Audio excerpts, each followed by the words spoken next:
ప్రభువునందు ప్రియ దేవుని బిడ్డలారా, నేటి వాక్య ఉపదేశానికి సహకారాన్ని ఇస్తున్న కుటుంబం ప్రకాశం జిల్లా అదనపు జాయింట్ కలెక్టర్గా పనిచేస్తున్న ఇందుపల్లి ప్రకాష్ కుమార్ గారు, సుదర్శిని గారు, వారి తృతీయ కుమార్తె డాక్టర్ క్రిస్టినా కీర్తన గారి జన్మదినము సందర్భంగా సహకరిస్తున్నారు.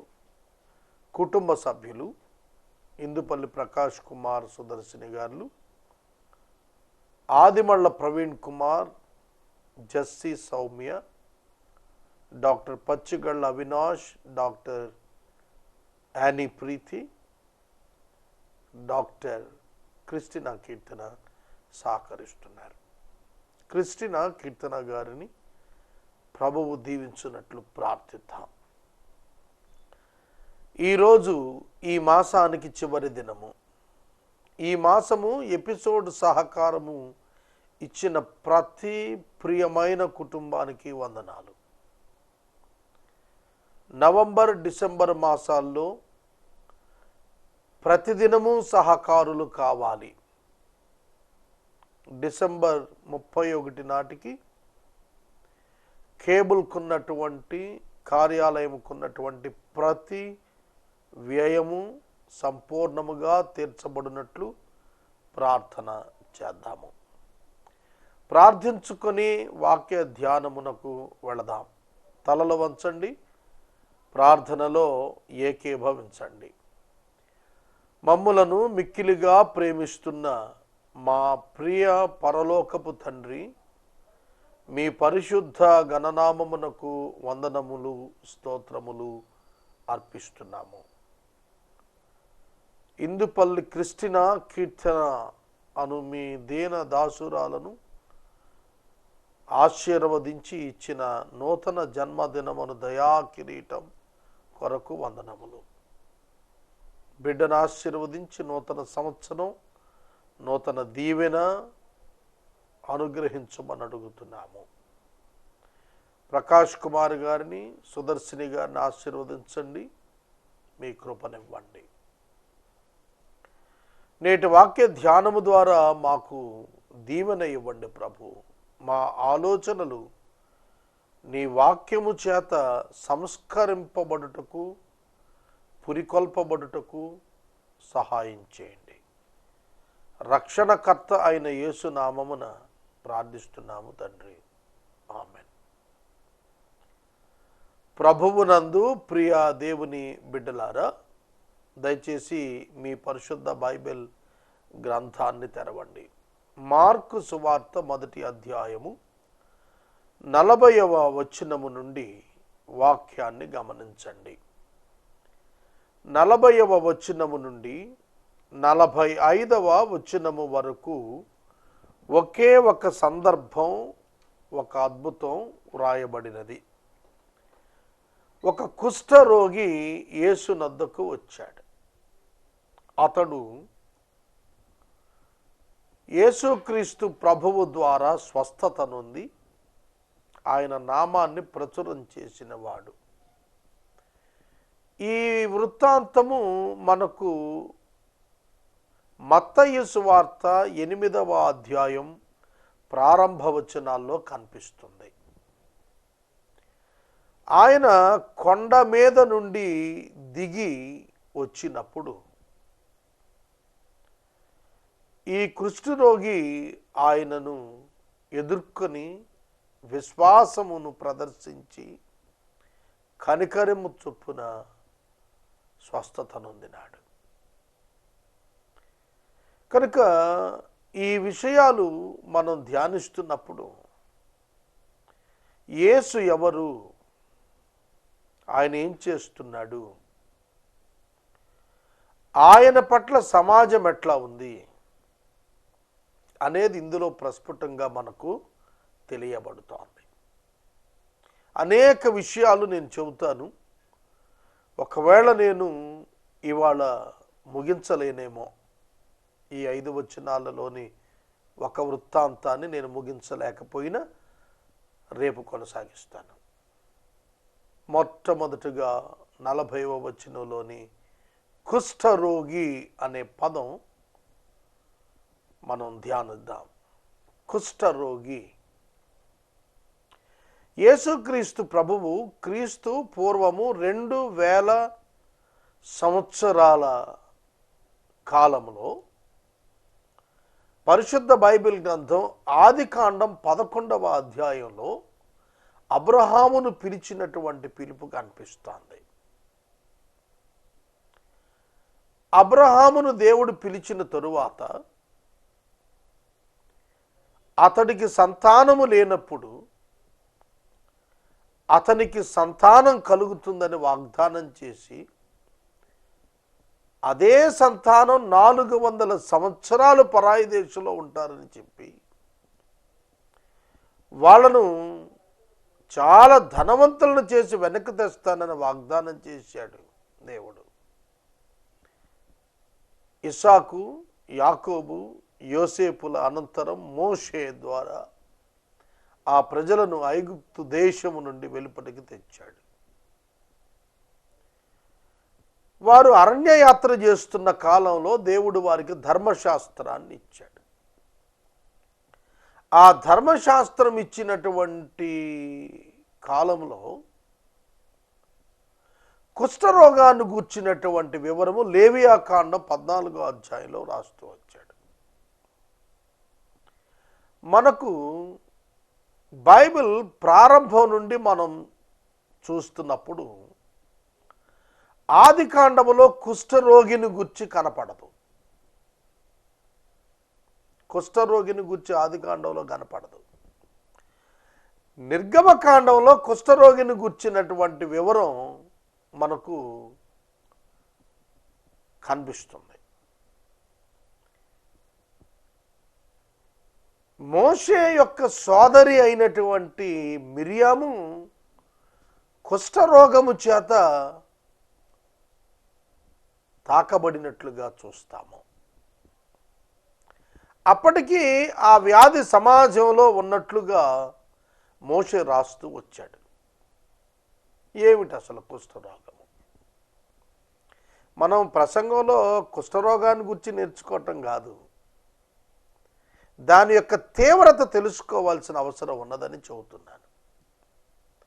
కుష్ఠరోగి యొక్క శరీరము కొరుకుడుకు గురై అవయవాలు తినివేయబడతాయి.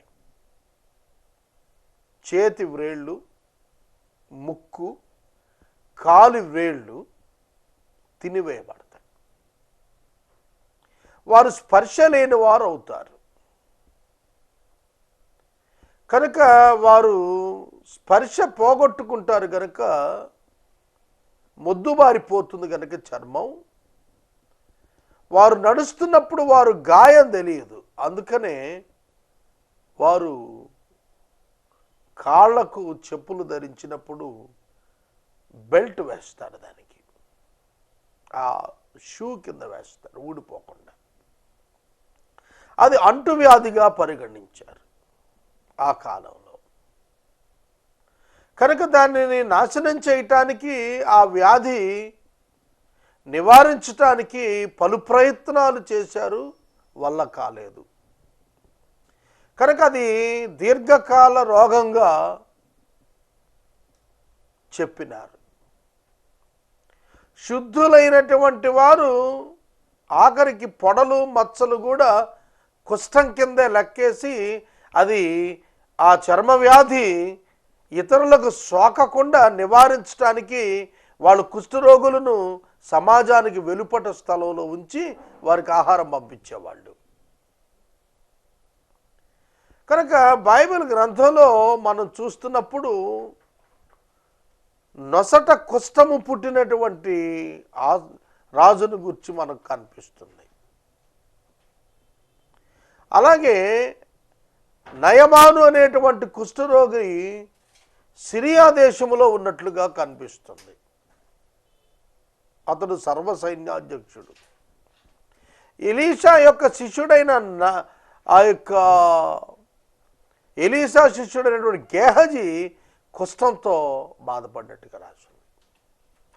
ఇలా బైబిల్ గ్రంథంలో కుష్ఠరోగులను గూర్చినటువంటి రికార్డ్స్ అక్కడక్కడ కనిపిస్తాయి.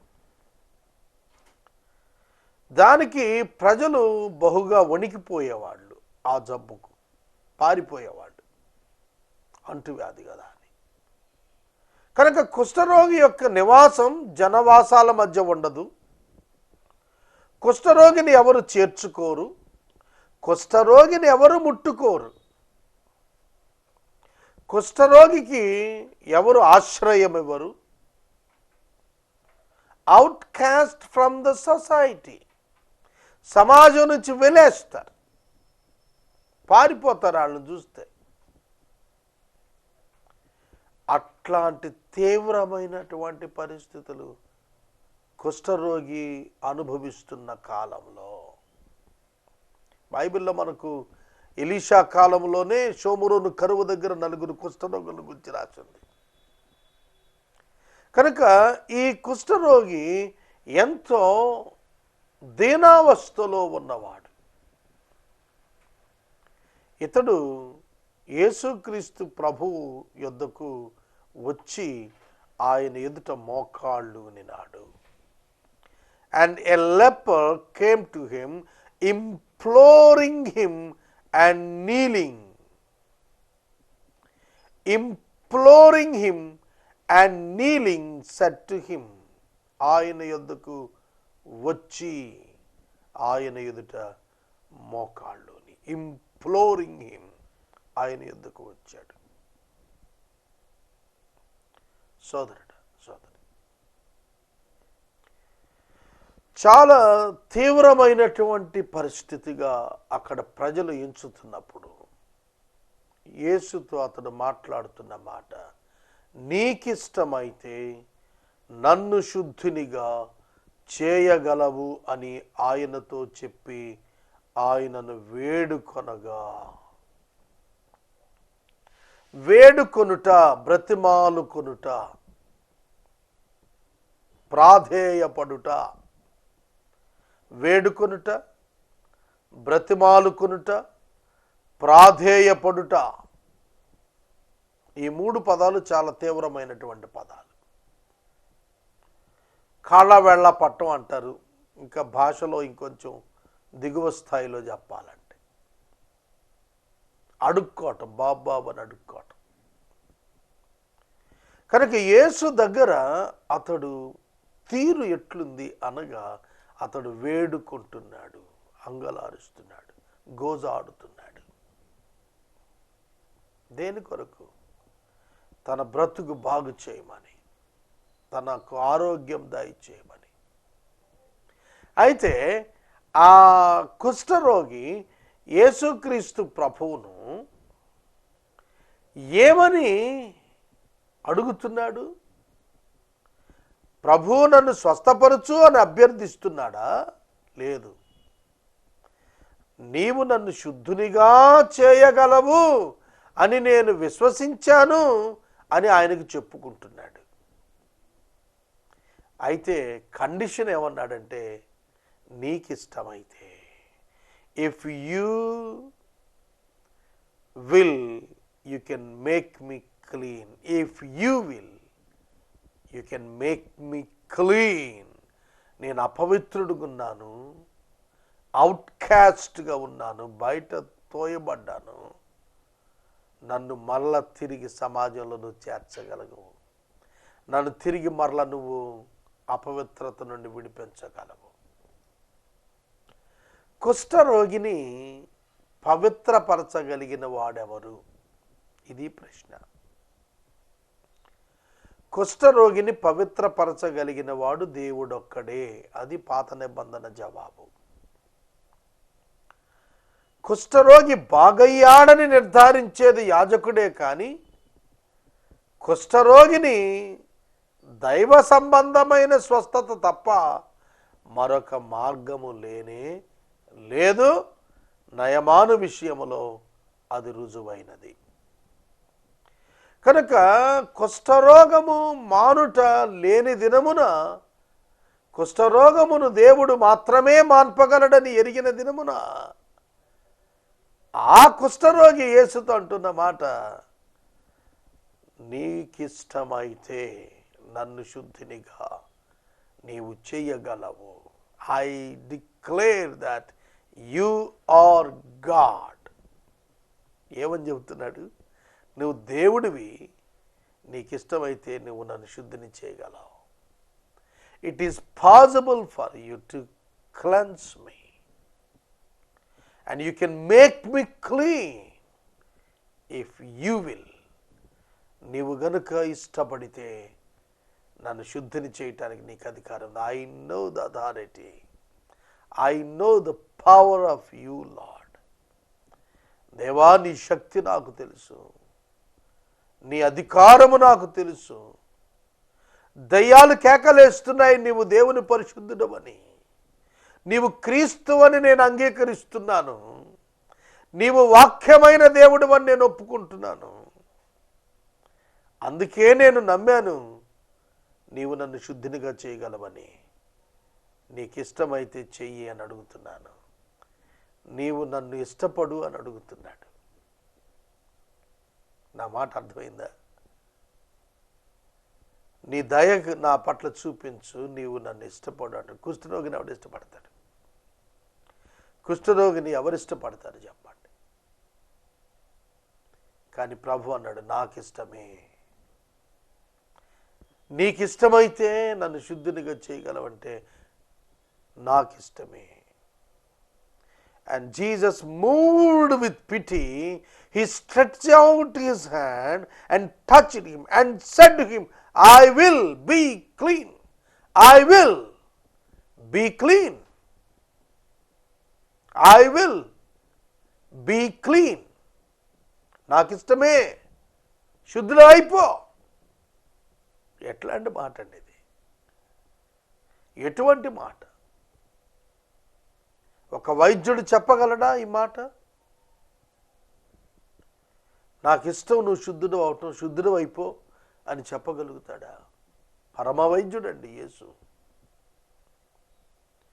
యేసు ఆ మనిషి యొక్క విజ్ఞాపన, విశ్వాస ప్రదర్శన చూచినప్పుడు ఆయన ఆ వ్యక్తి పైన కనికరపడినట్లుగా రాచుంది. Compassion, compassion, stretched out his hand. Pity, moved with pity. చాలా కదిలించబడ్డాడు యేసు.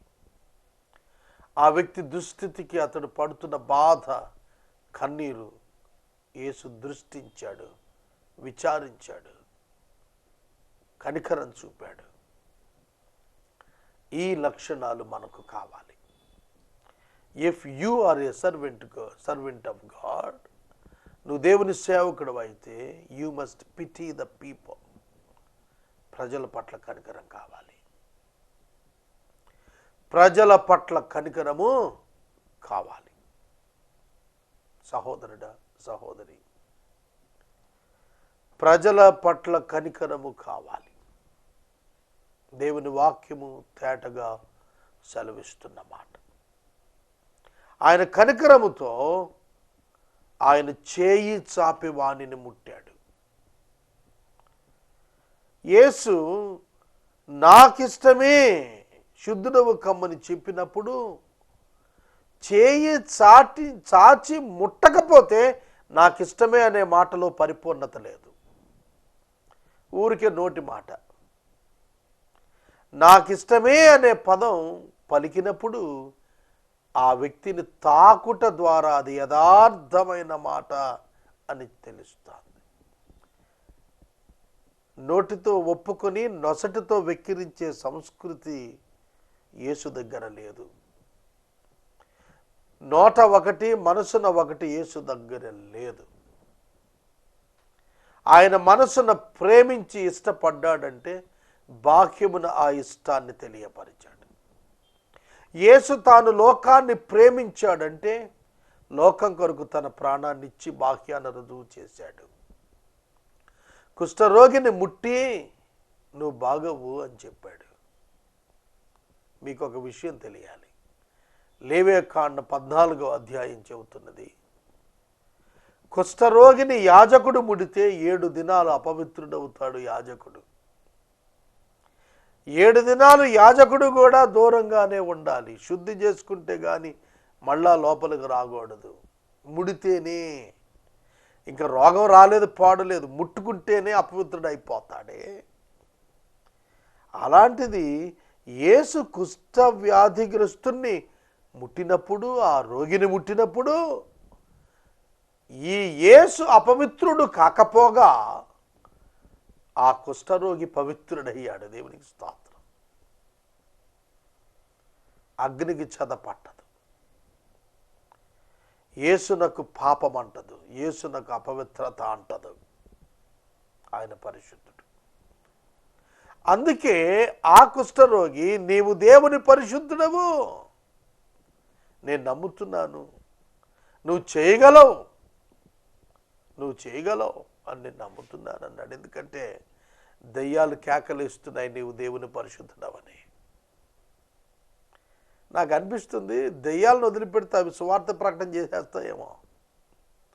మనుషులు మనమే కదలటలేదు సువార్తీకరణకి. పైగా యాంటీ కన్వర్షన్ బిల్స్ పెడుతున్నారు భారతదేశంలో ఎక్కడికక్కడ. దాని మీద పెద్ద చర్చ. కనుక లౌకిక రాజ్యంలో మనకు ఇవ్వబడినటువంటి మత స్వేచ్ఛలో ఉన్నటువంటి పదాల్లో మనం ప్రాక్టీస్ చేయొచ్చు, ప్రీచ్ చేయొచ్చు, ప్రాపగాండా చేయొచ్చు. ప్రాపగాండా అనే పదం తీసేయమని చెప్పి ఆర్గ్యుమెంట్ చేస్తున్నారు కొందరి వాళ్ళు. ఇక అది మత స్వాతంత్రం ఎక్కడవుతుంది? ప్రాపగాండా చేసే ఫ్రీడమ్ లేకపోతే మత స్వేచ్ఛ ఇచ్చినట్టు అవుతుందా? కనుక దేవుని వాక్యం చెబుతున్నటువంటిది ఏమిటంటే, యేసుక్రీస్తు ప్రభువు ఆయన దేవుని యొక్క కుమారుడు, పరిశుద్ధుడు అని ఆ వ్యక్తి గుర్తించి ఆ వ్యక్తి ప్రోపగాండా చేశాడు. ఆ వ్యక్తి ప్రకటించడం మొదలుపెట్టాడు. ఆ రోజుల్లోనే ఫండమెంటల్ రైట్స్లో ప్రోపగాండింగ్ హిజ్ ఫెయిత్ అమల్లో ఉంది. భావ వ్యక్తీకరణ అమలులో ఉంది. యేసుక్రీస్తు ప్రభు ఖండితంగా చెప్పాడు. రేపు చెబుతానండి నేను దీని గురించి. యేసు ప్రభు ఖండితంగా చెప్పినా కూడా ఆ వ్యక్తి విజృంభించి మరి ప్రకటన చేశాడు. అతని స్వేచ్ఛ అతనికి ఉంది. తర్వాత మరలా మనం ఇక్కడికి వద్దాం. నీవు శుద్ధుడవ కమ్మని యేసు చెప్పగా వెంటనే కుష్ఠరోగము వారిని విడిచెను గనుక వాడు శుద్ధుడాయను. ఎందుకు శుద్ధుడయ్యాడట? కుష్ఠరోగము వానిని విడిచిపెట్టింది. అంటే హీ వాజ్ హీల్డ్. ఎట్లా హీలింగ్ వచ్చింది ఆయనకి? కుష్ఠరోగము వెంటనే విడిచిపోయాను. వెంటనే అనేటువంటి పదము స్ట్రైట్ అవే, ఇమీడియట్లీ అనే 2 పదాలు మార్కు రాశాడు. వెంటనే అంటే జరిగిన సంభవం, ఇమ్మీడియట్లీ వెంటనే, వితౌట్ డిలే, ఆలస్యం లేకుండా యేసు జవాబిచ్చేశాడు. ఈ సమయంలో వాక్యం వింటున్న సహోదరుడు, సహోదరి, నీ సమస్య ఎంత పెద్దదైనా, ఎంత దీర్ఘకాలికమైనదైనా, ఎంత ప్రజలకు అసాధ్యమైనదైనా, అనివార్యమైనదైనా, యేసునద్దకు వచ్చిన క్షణాన ఆయన ఆ సమస్యకు పరిష్కారం చూపగలడు. యేసే పరిష్కారము. Jesus is the solution for the problems of humanity. దీర్ఘకాలిక ప్రతి సమస్యకు యేసునద్ద జవాబు దొరుకుతుంది. ఈ మాట చెప్పటం, it is not attracting people towards religion. మతం వైపు మనుషులను ఆకర్షించడానికి చెబుతున్న మాట కాదు ఇది. మనుషులకు ఆదరణ కలుగుటకు చెప్పేటువంటి మాట.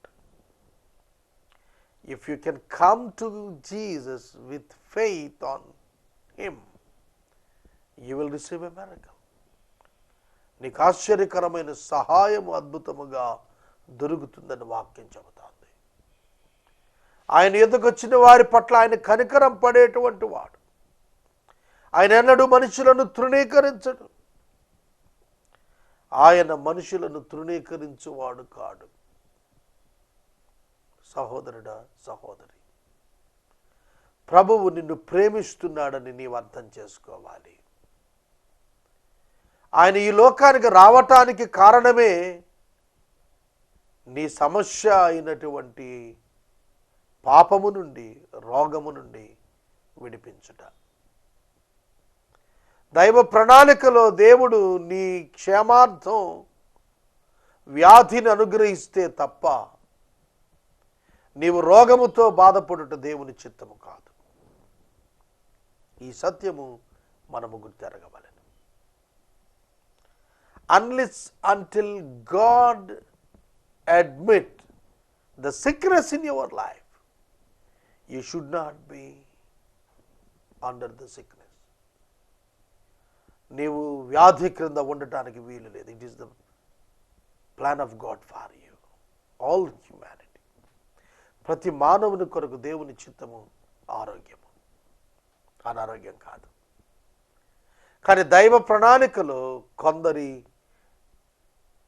క్షేమం కొరకు దేవుడు కొందరి జీవితాల్లో మేలు నిమిత్తం ఇచ్చు అనారోగ్యము అనుమతింపబడినదే తప్ప దేవుడు దానిని మనుషుల పట్ల చేసేది కాదు. రేపటి వాక్య ధ్యానంలో ప్రభు అతనితో ఏం చెప్పాడు 43వ వచనం నుండి నేను ధ్యానిస్తాను. రేపటి వాక్య భాగంలో కలుసుకుందాం. నేటి ఎపిసోడ్కు సహకారం ఇచ్చిన కుటుంబం ప్రకాశం డిస్ట్రిక్ట్ ఎడిషనల్ జాయింట్ కలెక్టర్గా పనిచేస్తున్న ఇందుపల్లి ప్రకాష్ కుమార్ గారు, శ్రీమతి సుదర్శిని గారు, వారు తృతీయ కుమార్తె క్రిస్టినా కీర్తన జన్మదినం సందర్భంగా సహకారం అందిస్తున్నారు. కుటుంబ సభ్యులు Adimalla Praveen Kumar, Jessie Soumya, doctor Pachigalla Avinash, doctor Annie Preethi సహకరిస్తున్నారు. ఈ కుటుంబాన్ని ప్రభువు దీవించును గాక. మనము ఇంతవరకు దైవజనులు కారుపాటి శ్యాంసాగర్ గారి ద్వారా బైబిల్ స్టడీలోని వాక్య ధ్యానమును మార్కు సువార్త నుండి ధ్యానం చేసుకున్నాము. ఈ కార్యక్రమం ద్వారా మీరు పొందుకొనుచున్న ఆత్మీయ మేలులు ఒక ఉత్తరం ద్వారా మాకు తెలియజేయండి. మీ ప్రార్థనా మనవులు మాకు తెలియజేస్తే ఏసే పరిష్కారం కార్యాలయంలో ఏర్పాటు చేసిన ప్రత్యేక ప్రార్థనా శిబిరంలో మీ కొరకు ప్రార్థిస్తాం. మీ కుటుంబ పక్షముగా ఒక ఎపిసోడ్ ప్రసారం చేయాలనుకునేవారు మాకు తెలియజేస్తే మా సిబ్బంది మీ గృహాలను దర్శిస్తారు. ముగింపు ప్రార్థన ఆశీర్వాదాలతో ఈ కార్యక్రమాన్ని ముగించుకుందాం. ప్రార్థన. మమ్మల్ని మిక్కిలిగా ప్రేమిస్తున్న మా తండ్రి, వందనాలు, స్తోత్రాలు. వాక్యము విన్న బిడ్డలను దీవించమని అడుగుతున్నాము. మీ చేతికి మమ్మల్ని సమర్పిస్తున్నాము. మీ కృప కింద క్రిస్టినా కీర్తన గారిని బ్లెస్ చేయమని అడుగుతున్నాము. నూతన సంవత్సరం శుభము దయచేయండి. శోధన నుండి తప్పించండి. విద్యలో వృద్ధినివ్వండి. తల్లిదండ్రులను ఆశీర్వదించండి. తోబుట్టువులను ఆశీర్వదించండి. రక్షకుడు యేసు నామమున స్తుతిస్తున్నాం తండ్రి, ఆమేన్.